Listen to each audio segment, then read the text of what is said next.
Hello student, I am your Kausal Kishore sir. Today I want to discuss with you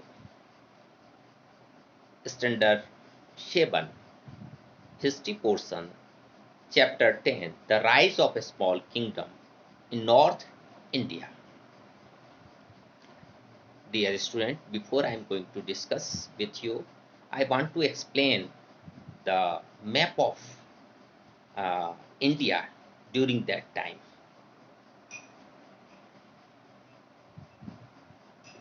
This is the map of India, and here is Partihara rulers rule. Partihara rules southern part of Rajasthan and Gujarat. Okay. Rashtrakuta rules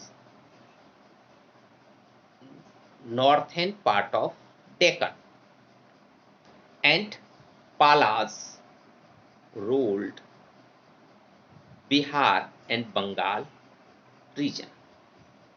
Okay. And here is Kannauj. Kannauj is very important. So look at the picture of where is Kannauj situated. Nowadays Kannauj is situated at UP. Okay, dear student. So I have made some notes. I show you.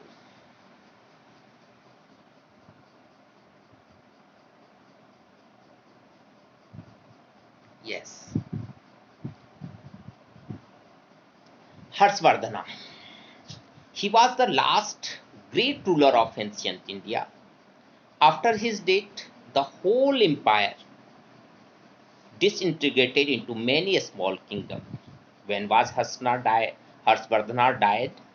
Harshvardhana was died in 647 AD. So after his death, the whole empire disintegrated into many small kingdoms. What was the reason behind it? The miserable economic conditions and lack of proper administration by his weak successor. Successors means उत्तराधिकारी, उसके बाद के rulers. So this was a period of political instability in North India. So a question asked in your exam, why is the period after Harshvardhana death called a period of political instability? क्यों हर्षवर्धनाज के death के बाद political instability के period कहा गया? तो इसके दो पॉइंट्स हैं, दोनों तुम जो है लिख लोगे, and you are able to write the answer of that particular question. Next, age of three empire. The three powerful kingdoms arose between 750 CE and 1000 CE out of the ruins of Harsha's empire. ये three powerful kingdom arises हुए हैं approx सभी 750 common इरा के आसपास, and ये root out भी हो गए. हर्षा के जो रुइंस एम्पायर थे, हर्षा का जो एम्पायर था, ऑलमोस्ट इनका एम्पायर कितना था, नर्मदा रिवर्स के अपर साइड का जो पार्ट है नॉर्थ इंडिया का, और वो असम तक हर्ष का एम्पायर में आता था. हिंदुकुश जो माउंटेन है वहां से असम तक का रीजन, और नर्मदा के अपर साइड का रीजन हर्षा के एम्पायर में आता था. वहां तक में जो है 1000 CE ये जो तीनों किंगडम्स हैं ये रूट आउट भी हो जाते हैं वहां से. Hence this period is known as the age of three period. जो ये अप्रॉक्स 250-300 साल का जो 250 और 300 ईयर्स का जो टाइम पीरियड है, ये एज ऑफ थ्री एम्पायर्स कहलाते हैं. ये थ्री एम्पायर्स कौन कौन से थे? The Rashtrakuta took over the control in northern part of Deccan. Second one is the Palas in eastern India, Bengal and Bihar regions. and third one is the Partihara in Avanti, southern Rajasthan and Gujarat.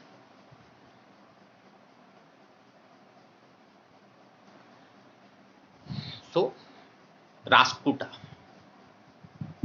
The Rashtrakuta established the most powerful empire in northern Deccan in 753 CE under the leadership of Danti Durga. So, Danti Durga was the founder of Rashtrakuta Empire. That particular question asked in 1 marks in exam. They became the master of a large area of present Gujarat, MP, Madhya Pradesh, Bihar, Maharashtra and Karnataka. ये इतनी बड़ी area पर जो है दंती दुर्गा ने शासन स्थापित किया। The Rashtrakuta remained the chief ruling dynasty in the Deccan for more than 200 years. ये डेक्कन में लगभग 200 साल से अधिक, 200 years से अधिक जो है मुख्य रूलर रहे। So, important ruler of Rashtrakutas empire. Danti Durga, 735 to 756. The time period between them, he ruled in Deccan.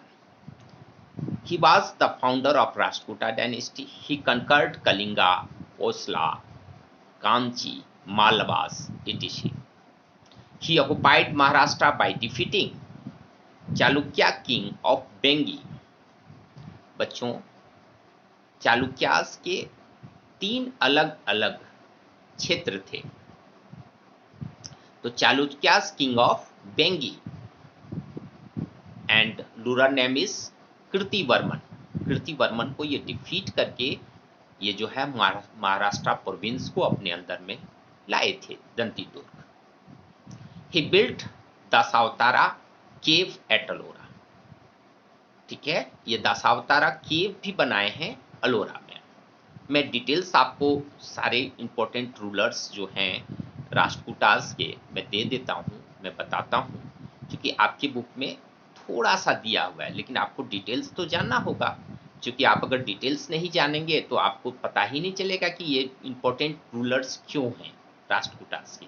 जैसे डिटेल तो जानना होगा ना। तो चलिए भाई, थोड़ा थोड़ा डिटेल्स हम लोग जान लेते हैं। चलिए, ही बिल्ट दशावतारा केव एट अलोरा। अलोरा केव महाराष्ट्र में है। वहाँ जो है औरंगाबाद के पास, ठीक है। और दशहरा केव ही बिल्ड किए थे। कौन? दंती दुर्गा। और बेंगी के चालुक्य कीर्तिवर्मन को ये डिफीट किए थे। ठीक है। Krishna first 756 to 774 AD, son of Danti Durga, he conquered the territory that were still under the Chalukyas. Chalukyas के अंदर जो भी थोड़ा बहुत बचा हुआ टेरिटोरीज था, वातापी चालुक्यास कहते हैं। एक्चुअली चालुक्यास के 3 ब्रांचेस थे, 3 branches of Chalukyas. First one is Vatapi, second is Bengi, third one is Kalyani. ठीक है। तो इसमें से बतापी के चालुक्यास को ये डिफीट करके ये किए थे, अपनी किंगडम को एस्टेब्लिश किए थे। ठीक है। Krishna first, he also captures Konkan. आप सभी जानते हो कोकन रेलवेज। और कोकन किधर है, मालाबार किधर है, ये तो ज्योग्राफी में आप लोग पढ़े ही होंगे। He also defeated Vishnuvardhanas of बेंगी। बेंगी के चालुक्यास को डिफीट किए। And the Gangas of Mysore. And Krishna first पास known as for he built a temple, Kailash temple at Ellora. Elloras में जो बहुत सुंदर टेम्पल बना हुआ है कैलाश टेम्पल, उसको इन्होंने बिल्ड किया था कृष्णा फर्स्ट ने। ठीक है। And it is considered the finest architecture of Rashtrakutas empire. सबसे उत्कृष्ट जो है आर्किटेक्चर है राष्ट्रकूटा एम्पायर्स का, तो कृष्णा को Krishna first son of Dantidurga के बारे में हम लोग जान चुके हैं। अब next one is Dhruva 780 to 793। Dhruva of Rashtrakuta succeeded defeating the great Pratiharas king Vatsaraja, the Pallavas of Kanchi and the Palas king Dharmapala of Bengal. ये जो है तीनों को डिफीट किए हैं। इम्पोर्टेंट, ये सभी जो हैं अपने अपने समय के, धर्मपाल भी बंगाल के बहुत पॉपुलर और बहुत बहादुर रूलर थे, इनको भी ये ध्रुव डिफीट किया है। And he was the first Rashtrakuta king entered into three-party struggle for conquering Kannauj, but could not retain Kannauj for long। बहुत लंबे समय तक ये कन्नौज को अपने पास नहीं रख सका, लेकिन ये ट्री पार्टी स्ट्रगल में फर्स्ट रूलर था जो पार्टिसिपेट किया था राष्ट्रकूटास का। Okay, and Govind third 793 to 793 to 1814। He was the most renowned ruler among the Rashtrakuta। Rashtrakuta का सबसे प्रतिष्ठित रूलर था। He defeated Pallavas of Kanchi and extended his empire। इसने भी साउथ में पल्लवास रूलिंग करते थे, उसको डिफीट किया और वहां पर जो है क्या किया कि अपने एम्पायर्स को थोड़ा एक्सटेंड किया। ठीक है, and he also repulses the attack of Pratihara ruler Nagabhata two. Nagabhata भी बहुत प्रसिद्ध रूलर्स था, पॉपुलर रूलर्स था, पावरफुल रूलर्स था गुज्जर प्रतिहार्स का। उसे इसने क्या किया, उसने अटैक किया था गोविंद सेकंड के टेरिटोरी पर इसने उसे वापस खदेड़ दिया, मतलब डिफीट कर दिया। And Amoghavarsha, Govind III succeeded by Amodhvarsh। He was a great lover of Sanskrit। He wrote Kaviraj Marg in Kannada language। यह बड़ा विद्वान रूलर था और बहुत लंबे समय तक रूलिंग किया है राष्ट्रकूट एम्पायर में। सबसे ज्यादा लंबा समय तक अमोधवर्षा ही रूल किया है। And last one is Indradev IV 973 AD to 982 AD, 7 years। He was the last ruler of Rashtrakuta dynasty, and their power was overthrown by a rebellious vassals। Vassals means jagirdar, named Telipa या Telip, and he founded this dynasty known as Chalukyas of Kalyani. उसने जिस dynasty का formation किया तेलिप ने, उसको Chalukyas of Kalyani कहते हैं। मैंने आपको शुरुआत में ही बताया है चालुक्याज के 3 ब्रांचेज हुए, एक वातापी, चालुक्याज ऑफ वातापी, चालुक्याज ऑफ बेंगी और last one is Chalukyas of Kalyani. Features of Rashtrakuta empire, कुछ विशेषता है राष्ट्रकूटा एम्पायर पर। Their empire act as a bridge between North and South India। They were great warriors, art lover and scholars। They maintained huge army and increased trade for the prosperity of the people। एक अच्छे ruler की एक पहचान होती है, वो लोगों की भलाई के बारे में सोचता है कि ट्रेड कैसे ट्रेड डेवलप होगी तो लोग जो है खुशहाल होंगे। और राष्ट्रकूटाज ये ट्रेड के डेवलपमेंट में बहुत ध्यान देते थे। They loved art and architectures.